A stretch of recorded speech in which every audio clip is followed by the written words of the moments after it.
Ragnite, a mysterious ore that emits an azure glow. It contains a magical energy known as mana. Its discovery brought prosperity to the masses, thanks to a select few who could wield its power through alchemy. In due time, the mana engine, an alchemic device that uses ragnite as fuel, was invented in Europa. The processing of mana itself became an industry, allowing the masses to access alchemy and sparking a revolution. This azure revolution transformed Europa. As the demand for ragnite grew, so too did the conflict between countries. Thus began the Age of Imperialism, in which countries would expand their borders through aggressive military action. The revolution transformed mankind's history into one of endless war over the azure mineral.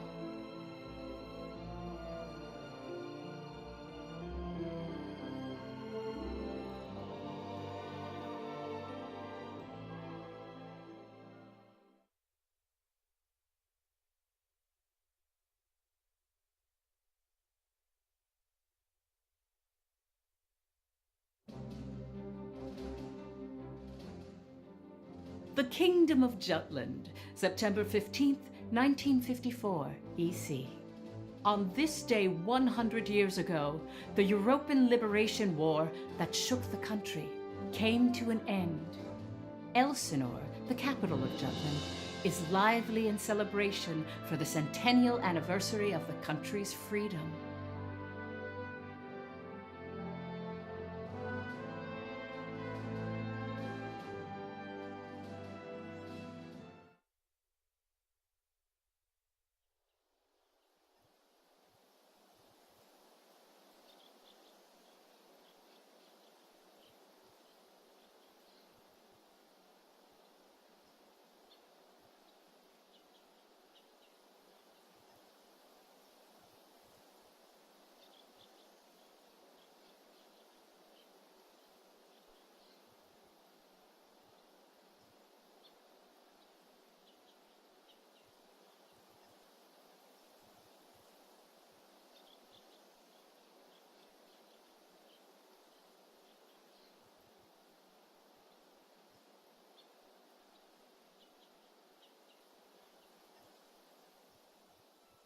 Meanwhile, in a grove far away from the bustling city, two people from the Institute of Alchemy stand before a grave.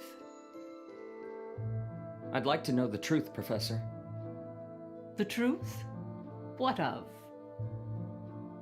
I've been researching the Liberation War for a long time, and after going through the records, I've begun to have some doubts. Like, did the traitors really commit treason? The Elsinore trials have ruled it as such. The history books paint a similar picture too. I've seen the court records written by Lord Donovan Lindegard. The 5 traitors conspired to thrust Jutland into war for self-interest. They incited the citizenry to rise up, leading to the death of thousands. But is it even possible to start a war through personal greed alone? That conflict is now referred to as the Liberation War. The name speaks for itself. Doesn't the country as we know it exist exactly because they rose to action? Professor, you come from a line of instructors that spans 5 generations, all of whom taught at the Institute. And the time of your great-great-grandmother's tenure is of particular interest. I've heard that Princess Ophelia and the leader of the traitors, Amlet Gronkair, were classmates and her pupils. Have you heard anything from your family about that period? How did the traitors feel? What did they think? Or why did they lead this country down the path of war? If there's some hidden truth, we should share it with the world. I've looked through a lot of historical documents and research papers regarding the traitors. I've reviewed historical facts and researched them time and again. And I've concluded that there's an important fact that remains hidden about the traitors. And that would be? I haven't gotten that far yet. Still, I don't believe that the traitors started a war for selfish reasons. Jutland won the war and underwent a massive growth. The fact that they laid the foundation for it should be ample reason why we shouldn't think of them as criminals. If I may be so bold, I even think the honor of those five should be restored. That is quite a bold notion. There's no need to restore their honor. Then do you accept the contents of that trial, Professor? They didn't want to restore their honor. They wanted to watch over this area. That was their only request. Huh? It was for that reason they accepted the brand of traitor and the penalty of death that accompanied it. Their only wish was for all five of them to rest here in this land. Still, the people couldn't forgive them. But it's clear that their request has been granted. Why is that? It was done out of love, a complex one at that. You have heard something then, haven't you? Please, you have to tell me, Professor. Very well. What I'm about to discuss, as you've surmised, this is a truth that's been passed down by my family, starting with my great-great-grandmother. Listen to it in its entirety, and then decide for yourself if this is a tale that should be shared with the world.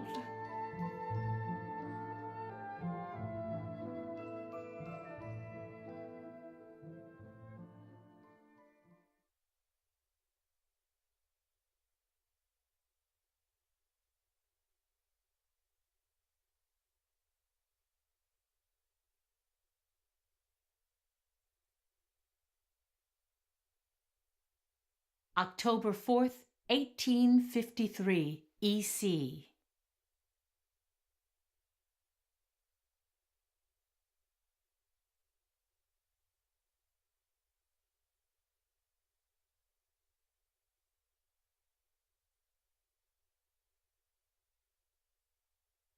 The region of Molde, where we stand now, became the first battleground in the war between Jutland and Ruse.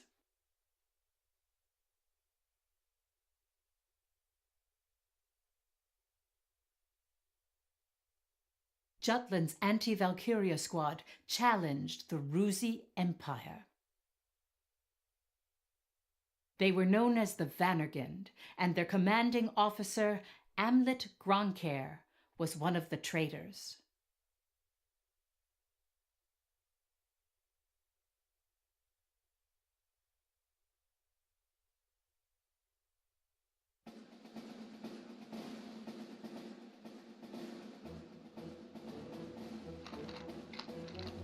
Hey, Helena.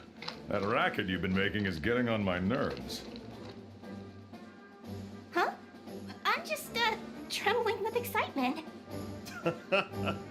Looks like we've got a tough one over here. I expect great things from you, Private Anderson.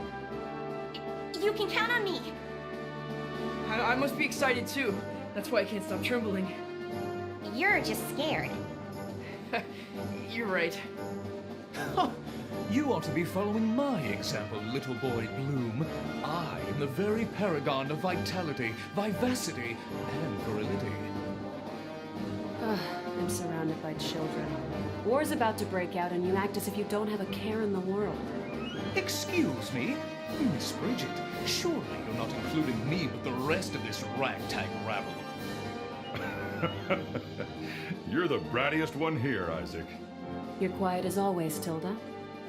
You're pretty calm yourself, Bridget, even though the enemy is practically within reach. That I am. Strangely so. Once the battle starts, though, who knows what'll happen. I've been waiting for the day to take revenge on the Empire. I'll give no quarter. Well, we have been pushed around a lot by the Rucks. Everyone has some grudge against them, big or small. The old lady down the street from us died the other day. They couldn't find any medicine for her in time. She was so nice. God, this is unacceptable. As if we'll let an economic blockade kill us. If we're gonna die, we'll go out with a bang. Just so.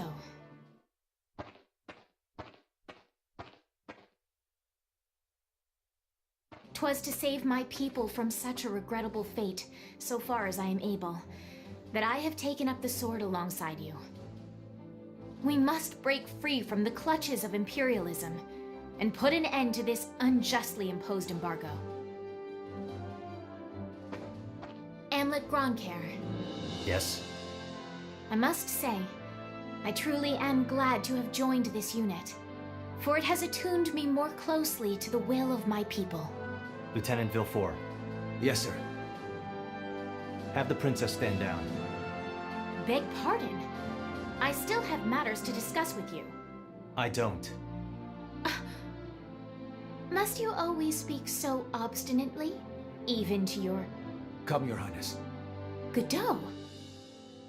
Princess, when your commanding officer says stand down, you stand down. You're not students anymore.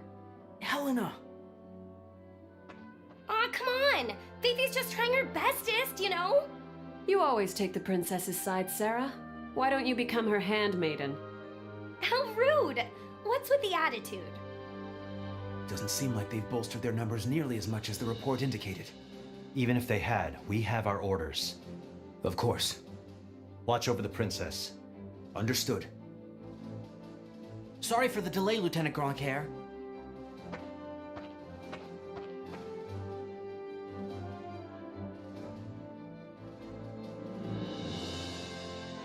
It started.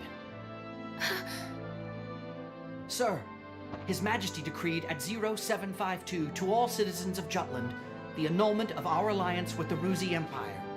He has declared we're entering a state of war against them. Anti-Valkyria squad, prepare to commence operation. Our objective is to seize the outpost and take back our land from the Empire. Everyone, please, lend me your ears. This is not just a battle, but the dawn of a war for our people's independence. May the blood of our own go unshed. And may we bring victory to Jutland, our country and home.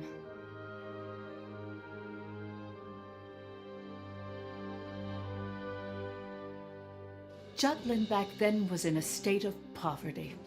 The Ruzi Empire, who is in a long-standing alliance with our country, approached the other major powers of the world. Together, they launched a year-long economic embargo, which would later be known as the BRFH blockade. BRFH. Brenland, Ruse, Frank, Habstria. Those four powerful empires had ceased all trade and commerce with our country. With the blockade in place, the livelihood of the Judish populace was strained by a lack of resources. Jutland went to war under those circumstances.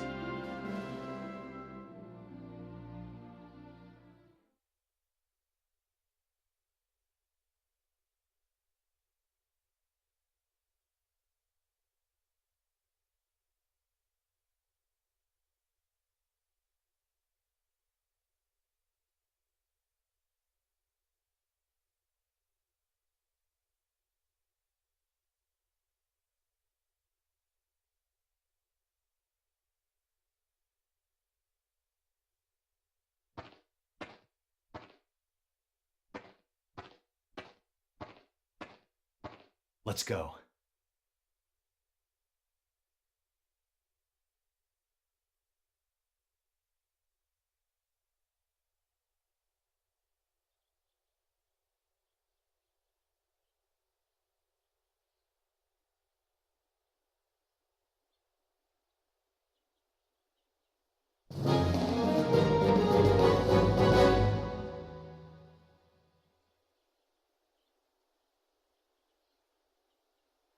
All right.